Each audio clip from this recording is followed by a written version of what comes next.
Drinking water was dangerous. Drinking water in the 14th century was often contaminated with disease.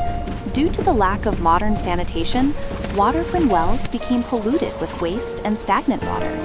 People would drink wine or weak beer, which contained alcohol that helped kill some of the bacteria.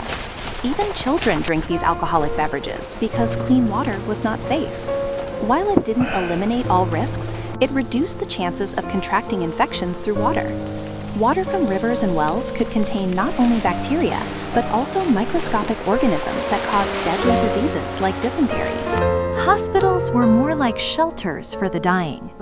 Medieval hospitals were not places for proper medical treatment, but rather shelters for the poor and dying. In places like the Hôtel Dieu in Paris, patients lay in overcrowded rooms, often suffering from various ailments. Hygiene was extremely poor, and sterilization didn't exist. Diseases spread rapidly, and most patients succumbed to infections or received inadequate care. Medical practices were rudimentary, and treatments often made conditions worse. Sometimes the only treatment was prayer, though this was rarely enough to save lives. For many, hospitals were simply places to wait for death. The Little Ice Age worsened suffering. The 14th century marked the beginning of the Little Ice Age, a period of cooling in Europe. Cold summers and constant rains led to crop failures and famine. Autumns came early, and winters were long and harsh.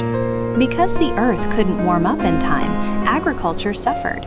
There was less grain, and it was often infected with rot or of poor quality. This worsened an already dire situation for peasants and farmers. Food shortages led to hunger riots and the ruin of entire families, particularly in the colder years when crops failed completely. Prisons were hell. Medieval prisons were dark, damp, and unsanitary places where prisoners suffered from a lack of food, warmth, and diseases. Prisoners were often kept in overcrowded cells where conditions were unbearable. There was no proper medical care, and illnesses spread rapidly. Many inmates died from hunger or disease, and some disappeared before their trials.